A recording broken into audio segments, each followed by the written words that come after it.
That's the night side fun. This is the day side fun at Lake Mead. As the Miss Budweiser goes out, everything is on the line.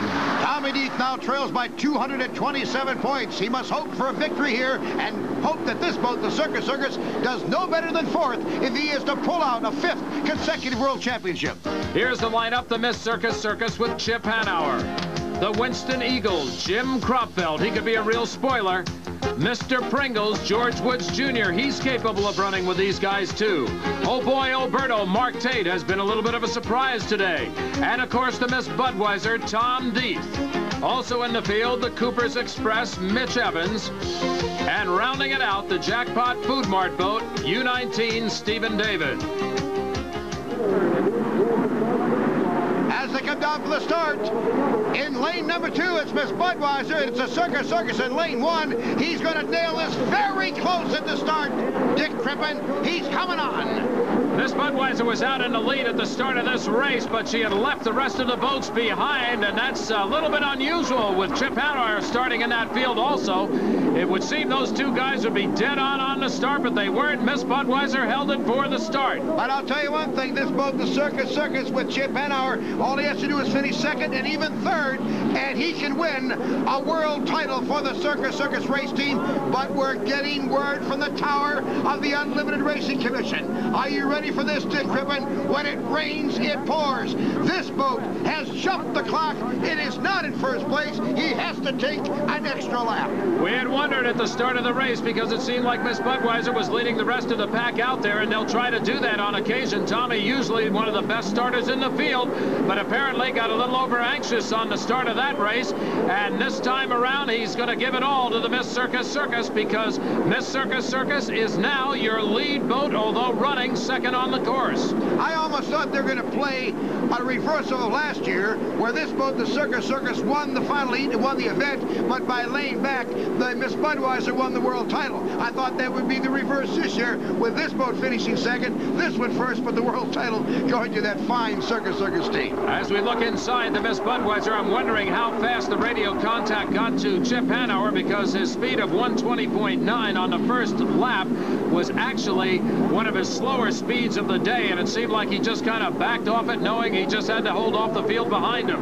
However, he was 120.9 at about 17 miles an hour slower at lap number 1 than the Miss Budweiser, who has been now penalized the extra lap. But the Circus has picked up 3 miles an hour. He's at 123.8. And we should point that out. This race is not over yet by any stretch of the imagination, because the Miss Budweiser, with an early start, is not disqualified. In fact, she has put 1 lap down, which means she can technically come back up in there, and if she could lap the leader somehow, whether it be through breakdown or disqualification or whatever, she still stands a shot at that championship. Yes, she does. That's the unlimited way. As we look at now Miss Budweiser, Tommy Deeth, I don't know what he's feeling right now, but this young man, Mark Tate, has had a pretty good day in Oh Boy Oberto.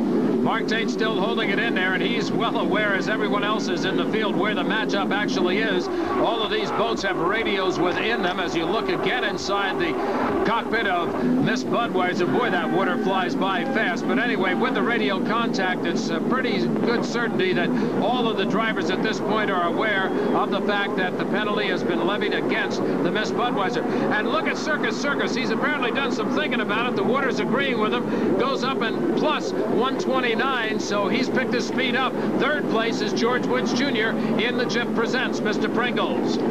It doesn't matter if there's radio contact. There will be a signal from the starter's clock that the boat, a boat, has jumped, and a number will be put up there, and it'll be U1 in this case. So the first time he comes around, he knows that he has jumped the clock and he's down a lap. We had a little battle going on with the Chip Presents Mr. Pringles and the Winston Eagle. Winston Eagle right now is holding on for what would be third in the running, but second place in actuality to this boat, the Circus. And Dick, this is the 11th race of this campaign. Each boat, the Circus has won 5, Miss Budweiser has won 5, but now the advantage is about to go to the Pink Lady and the Circus racing team as we look at Cooper's Express with Mitch Evans. Now the Circus on this lake last year in Las Vegas, Nevada, took the driving championship with Chip Hanauer. They have never won a national team championship, but they are just about to win it now as the Circus is inside of the finish line. The crowd is on its its feet. It's giving a big cheer out to the Circus team and driver Chip Hanauer. There goes the checkered flag.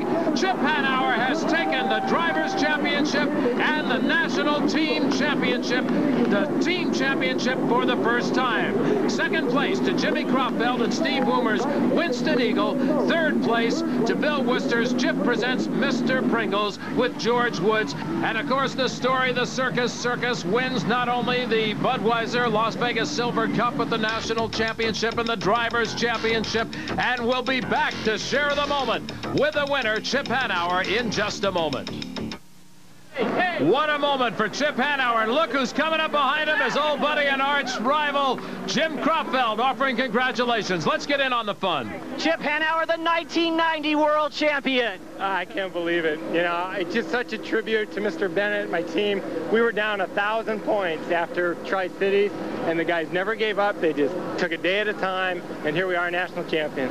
My definition of a champion is a guy who wins when the chips are on the line, when he has to. You have done that. You won 4 of the last 5 races. Absolutely incredible. Well, it's not a guy, it's a group of people, and I'm just one factor of it. You know, the rest of them, Dave Vilwalk and Mr. Bennett, Dan Walters and Don Parkin and Mike, I just can't think of everybody's name, Mike McIntosh and Dan Walters. Everybody just gave everything they had. The guys stay up late at nights, they're away from their families, it's dirty, crummy work, and they hung in there, and I'm just so happy. And I think everybody is happy along with Chip. He is the winner in the HFC High Points. There's your season totals. Bernie, a little tough day at the office. Yeah, Mark, it just wasn't meant to be, I guess. To have 2 calls like that in the final heat here. We had no radio contact, and